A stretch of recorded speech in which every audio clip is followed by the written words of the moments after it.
Nagaa jirtu kabajamtoota daawwattoota keenya nagaa jirta dhugaasa egaa akkuma jalqaba ati seensa keerratti ibsiteet guyyaa irraa sikkoo mandoo Arsiin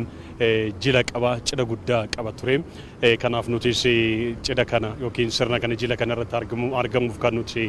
bakka amma nuti argamnu nu Nageellee Arsiiti Arsii lixaa keessatti jechuudha kanaaf egaa sirni kuni yookiin kan guyyaa irraa gaggeeffame kuni yaa'ii wal argaa sikkoo mandooti egaa gara yaa'iin kun osoo jennu laga yookiin hara Laangaanoo dhadhacha guutaatti kan gaggeeffame san dura keessummoonni naannoo irraa dhufan akkasumas immoo gosni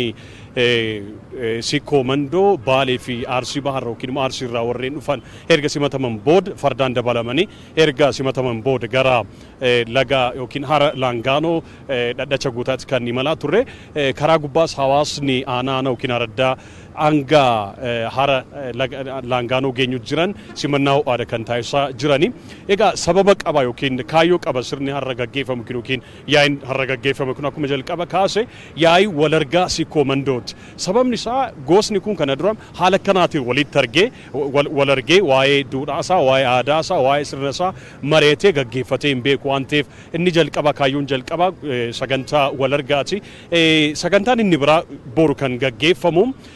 tumaalee garaagaraatu tumama egaa sirna keessatti yookiin gaafa hawaasni tokko gaafa waliin jiraatu sirnoota garaagaraa tumata jechuudha nageenya irratti hin tumata hawaasummaa irratti yookiin fuudhaaf heerumaa irratti hin tumata dhimma gumaa waliin wal qabatee hin tumata safuuf safeeffannaa irratti hin tumata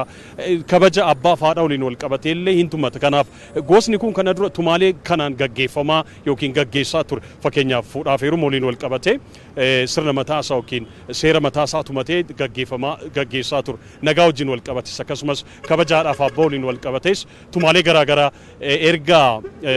tumatee booda ittiin wal bulchaa ture ittiin wal gaggeessaa ture egaa aadaan ni haaroma waan ta'eef sababni inni haaromuuf aadaan kuni sababa qaba sirni kaleessa ittiin gaggeeffamaa ture yookiin itti adeemsifamaa ture haala yeroo wajjin saboota garaagaraatiin rakkisaa yookiin rakkoo fida taanaan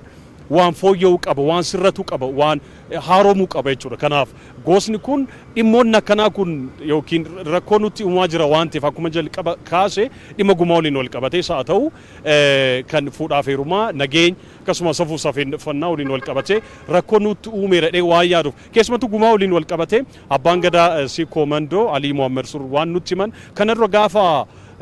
gumaan tumamu dhimma walajjechaa keessumattuu balaa konkolaataa waliin wal qabatee seera akkasii tumamee hin beekamu kan jedhu akkasumas immoo fuudhaaf heeruma waliin wal qabatee gabbara waliinis rakkoon hedduu uumamaa jira waan ta'eef dhimmi kun sirreeffamuu qaba dhimmi kun haaromuu qaba dhabneet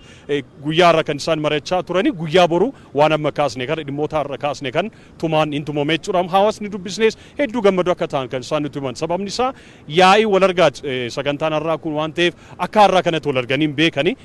duudhaan kun aadaan kun immoo boru akka itti fufuuf gahee isaaniillee taphachuuf qophii ta'uu isaaniit kan isaan nutti himan egaa Faana Miidiyaa Koorporeeshin borus waan gaggeeffamu akkasumas kan simbiraan geenyu ta'am kanan qabu odeeffannoo har'aaf.